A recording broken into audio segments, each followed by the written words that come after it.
தீமையை யோசிக்கிறவர்கள் தவறுகிறார்கள் அல்லவோ, நன்மையை யோசிக்கிறவர்களுக்கோ கிருபையும் சத்தியமும் உண்டு. நீதிமொழிகள் 14 அதிகாரம் 22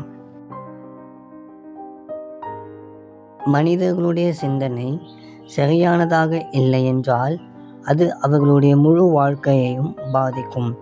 எனவே நமக்கு உண்டாகும் மாம்ச எண்ணங்களானாலும் சரி, அல்லது நம்முடைய சிந்தனையில் எதிராளியான பிசாசு விதைக்கின்ற கலையானாலும் சரி, அவை அனைத்தையும் வேத வெளிச்சத்தில் பிடுங்கி எறிந்துவிட வேண்டும்.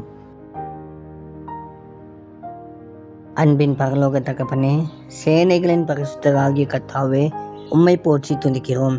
இந்த புதிய நாளுக்காக உமக்கு நன்றி செலுத்துகிறோம். கர்த்தாவே, நீர் செய்கிற எல்லா நன்மைகளுக்காகவும் உம்முடைய ஆசீர்வாதத்திற்காகவும் உமக்கு ஸ்தோத்திரம் செலுத்துகிறோம்.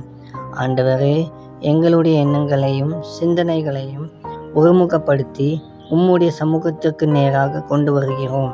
உம்முடைய வசனத்தால் அவைகளை நிரப்பி வெற்றியுள்ள வாழ்க்கை வாழ கிருபை தாரும். கர்த்தாவே, இந்த நாளை எங்களுக்கு ஆசீர்வாதமான நாளாக மாற்றும். உம்முடைய சமாதானத்தினால் நிரப்பி எங்களை வழிநடத்தும். இயேசுவின் மூலம் ஜெபிக்கிறோம் பிதாவே, ஆமென்.